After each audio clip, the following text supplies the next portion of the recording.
Okay, thank you so much. Especially welcome the students that introduced themselves today. They're here for an internship program for a short time, and they helped set up the forum for you tonight. So welcome to you guys. I hope you have a good time here in the Valley and learn a lot.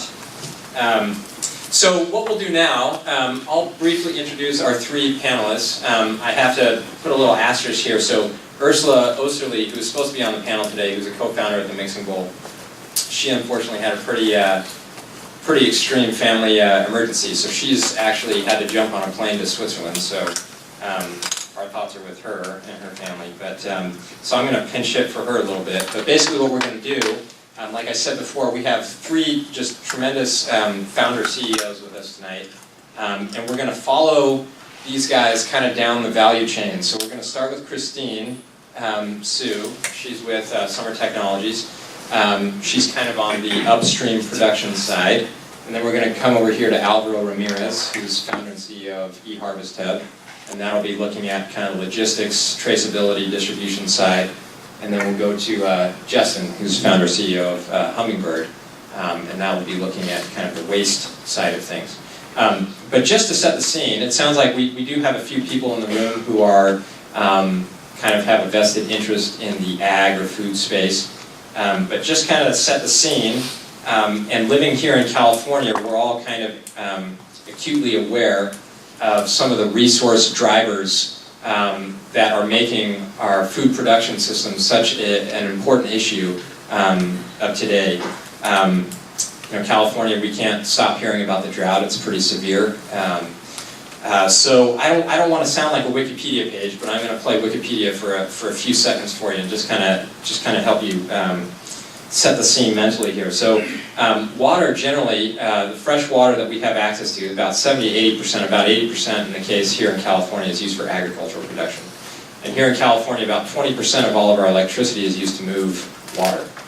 So you can kind of do the math there. Globally, close to 1 billion people are without access to fresh water. And so when you calculate in water as a resource being allocated for agricultural production, it kind of puts into the spotlight the issue there.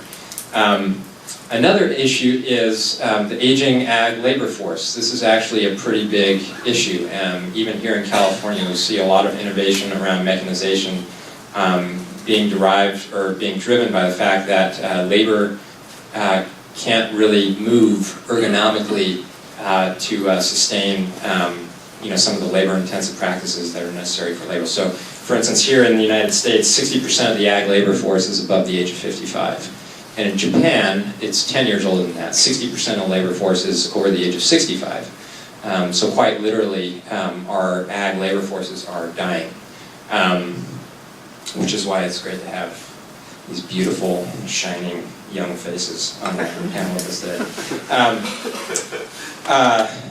Stringent economics. So you don't go into farming to get rich unless you're a master inventor or something like that. But generally speaking, you don't go into farming to get rich. So there's a lot of margin to be eked out of leveraging IT or other innovative solutions to kind of help farmers become more profitable.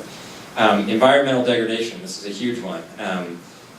We lose an acre of land every day to urbanization. And land is a finite resource, and particularly soil, our soil systems are a finite resource, and the way that we are currently using them to grow our agricultural products, it's just not sustainable. So we lose an acre of land every day to urbanization. That's of course accelerated through global climate change. Waste, which Justin will hit on more, so I'll just give you this one stat. But generally speaking, globally, and often is the case because of logistical problems and storage issues, in the developing world it's worse, but globally you see wastage, food wastage, whether it's on the farm or somewhere in the distribution chain or on the consumer end. We waste about 30 to 40% of everything that we produce. The world grows enough food to feed every person on the planet 2,700 calories per day, but we're wasting a lot of that food. And then population growth. So every week the world grows by about 2.5 million people. So with all of those kind of factors together, we are faced with a very resource-constrained environment for growing our food. It's a pretty stark image. So then, on top of that, so why, beyond the fact that Silicon Valley is kind of the global HQ of innovation and technology development, why Silicon Valley for food and ag? Before Silicon Valley was Silicon Valley, the Santa Clara Valley was called the Valley of the Heart's Delight, and it was called the Valley of the Heart's Delight because this was a giant orchard. These are peach trees and almond trees and orange groves, and in the spring, or whenever they blossom in the winter, I guess here sometimes, the Santa Clara Valley it was a flower bed. So this was a huge agricultural production region, and as many of you know, you go down the valley, down to the Salinas Valley, and you got $2 billion worth of lettuce being grown in the Salinas Valley. You go out into the Central Valley. Overall, the agricultural industry in California is about $50 billion in direct receipts.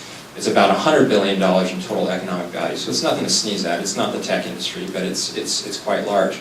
About 30% of everything that we eat in the United States is grown here in California.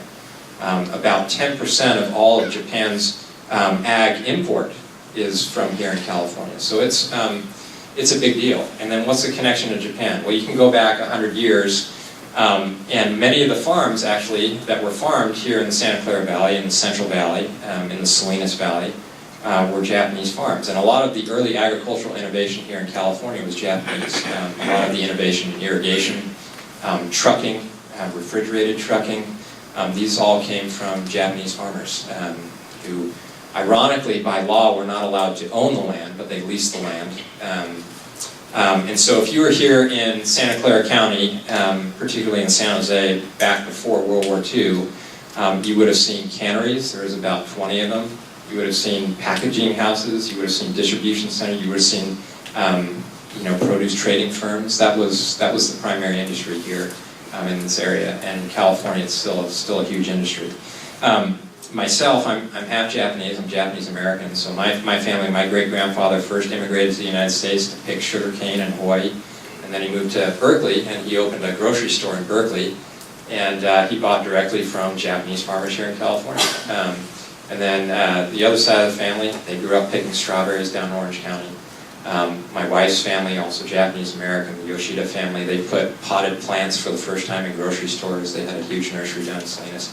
The Tanimura family is one of the biggest lettuce growers in the world. So there's quite a long history there, connection with the Japanese community here in California and agriculture. So that kind of sets the scene. So